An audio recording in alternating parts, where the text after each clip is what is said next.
সরকার শহীদ পরিবার এবং জুলাই যোদ্ধাদের নিরাপত্তা দিতে ব্যর্থ হলে জুলাই বিপ্লবী ফোর্স গঠন করার হুঁশিয়ারি দিয়েছেন এনসিপির সিনিয়র যুগ্ম আহ্বায়ক আরিফুল ইসলাম আদিব।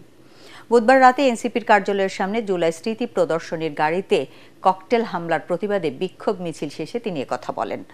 এনসিপি যখন দেশব্যাপী ছড়িয়ে পড়ছে তখনই পরিকল্পিতভাবে মনোবল ভেঙে দিতে ফ্যাসিবাদের প্রেতাত্মারা এমন হামলা চালাচ্ছে বলে মন্তব্য করেন তিনি।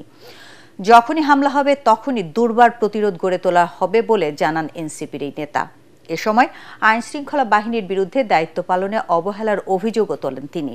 হামলাকারীদের দ্রুত আইনের আওতায় আনার পাশাপাশি জুলাই গণঅভ্যুত্থানের ঘাতকদের অবিলম্বে বিচারের দাবি জানান তিনি। গণঅভ্যুত্থানে অংশগ্রহণকারী নেতৃত্বকে যদি আন্দোলনকারীদেরকে যদি রক্ষা করতে না পারে তাহলে এই গণঅভ্যুত্থানকারী অংশকারী বিপ্লবী জনতা তাদের নিরাপত্তার দায়িত্ব তারা নিজেরাই গ্রহণ করবে।